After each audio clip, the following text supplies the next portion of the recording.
এবার বিজেপিকে ঝাঁঝালো আক্রমণ করল তৃণমূল কংগ্রেস নেতা অভিষেক বন্দ্যোপাধ্যায় তিনার ভাষণে বললেন, কোনো ভদ্রলোক, শিক্ষিত লোক, ভালো লোক বিজেপি করে না। সব পাতাখোর, চোর, ছ্যাচ্চোর, 2 নম্বরই, ঘুষখোর, সব 2 নম্বরই বিজেপি করে। 5 বছরে আপনাদের সাথে বেইমানি গদ্দারি করেছে এই ভারতীয় জনতা পার্টি। এই বিজেপি দলটাকে উঠিয়ে দেব বাংলা থেকে, আমি কথা দিয়ে যাচ্ছি। এইভাবে তীব্র ভাষায় আক্রমণ করলেন তৃণমূল কংগ্রেস নেতা অভিষেক বন্দ্যোপাধ্যায়। তিনি আরও কি বলেছেন বিস্তারিত শোনাবো আপনাদের।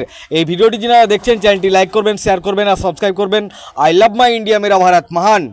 কোনো ভদ্র, মার্জিত, সভ্য, শিক্ষিত লোক দেখবেন বিজেপি করে না। সব পাতাখোর, 2 নম্বরই, চোর, ছ্যাচ্চোর, চিটিংবাজ, ঘুষখোর, সব 2 নম্বরই বিজেপিতে, সব 2 নম্বরই করে খাবার ধান্দা। আমি আপনাকে বলছি, 5 বছর আপনাদের সাথে গদ্দারি, বেইমানি করেছে এই ভারতীয় জনতা পার্টি। যে ভাষায় এরা বোঝে সেই ভাষায় জবাব দিতে হবে। আপনাকে বলেছিল আচ্ছে দিন আসবে, আসেনি। বলেছিল 2 কোটি বেকারের বছরে চাকরি হবে, হয়নি। বলেছিল নোটবন্দি করে কালো টাকা ধ্বংস হবে, হয়নি। বলেছিল জিএসটি করে দেশ অর্থনৈতিকভাবে শক্তিশালী হবে, হয়নি।